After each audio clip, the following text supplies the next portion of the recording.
ये तीन फसलें रोज़ाना आमदनी देती हैं। ये नकदावर फसलें किसानों की खुशहाली का सबब बनती हैं। किसानों को रोज़ाना आमदनी देने वाली नकदावर फसलें सिर्फ 30 से 45 दिनों में तैयार होती हैं और मार्केट में आने के लिए रेडी होती हैं। मैं अपने किसान को खुशहाल देखना चाहता हूँ, मैं इस काम में लगा हूँ। अस्सलाम वालेकुम व्यूअर्स, हाशमी ऑर्गेनिक फार्मिंग में खुश आमदीद। कैसे हैं दोस्तों, आज की वीडियो ऐसी तीन फसलों पर है जो नकदावर रोज़ाना इनकम देने वाली फसलें हैं। वीडियो बहुत मुख्तसर है और आप जो है मेरे साथ रहें। दोस्तों, कम वक्त कम खर्च में ये तैयार होती हैं।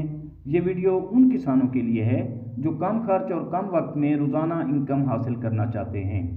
इसके अलावा ये घरों में भी आसानी से उगाई जाती हैं। ये फसलें बागात और सायादार जगहों पर जहां सूरज की रोशनी 4 से 6 घंटे तक पड़ती हो, वहां गर्मियों में कामयाबी से उगाई जा सकती हैं। दोस्तों, इन फसलों में सबसे पहले है पुदीना। जी हाँ दोस्तों, पुदीना एक ऐसी फसल है जो कम वक्त में तैयार होती है और रोज़ाना मुनाफा देती है। बाज़ार में इसकी मांग साल भर बनी रहती है। इसी तरह दोस्तों, दूसरे नंबर पर आने वाली सब्ज़ी है लेटिश। जी हाँ दोस्तों, ये लेटिश आप स्क्रीन पर देख रहे हैं। इसकी मांग भी साल भर बनी रहती है और लेटिश भी जल्द तैयार होने वाली फसलों में से एक फसल है। होटलों, रेस्तोरानों और घरों में इसकी मांग हमेशा रहती है। इसी तरह दोस्तों, तीसरे नंबर पर और आखिरी नंबर पर आने वाली जो फसल है वो है धनिया।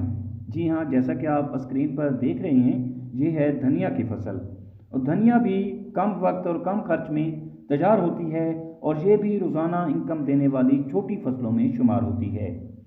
और दोस्तों, आप धनिया, लेटिश और पुदीना उगाकर अच्छा खासा मुनाफा कमा सकते हैं, क्योंकि आप जब भी सब्ज़ी मंडी में जाते हैं तो धनिया, पुदीना और लेटिश की छोटी छोटी गड्डियाँ फ़रोख्त के लिए मौजूद रहती हैं।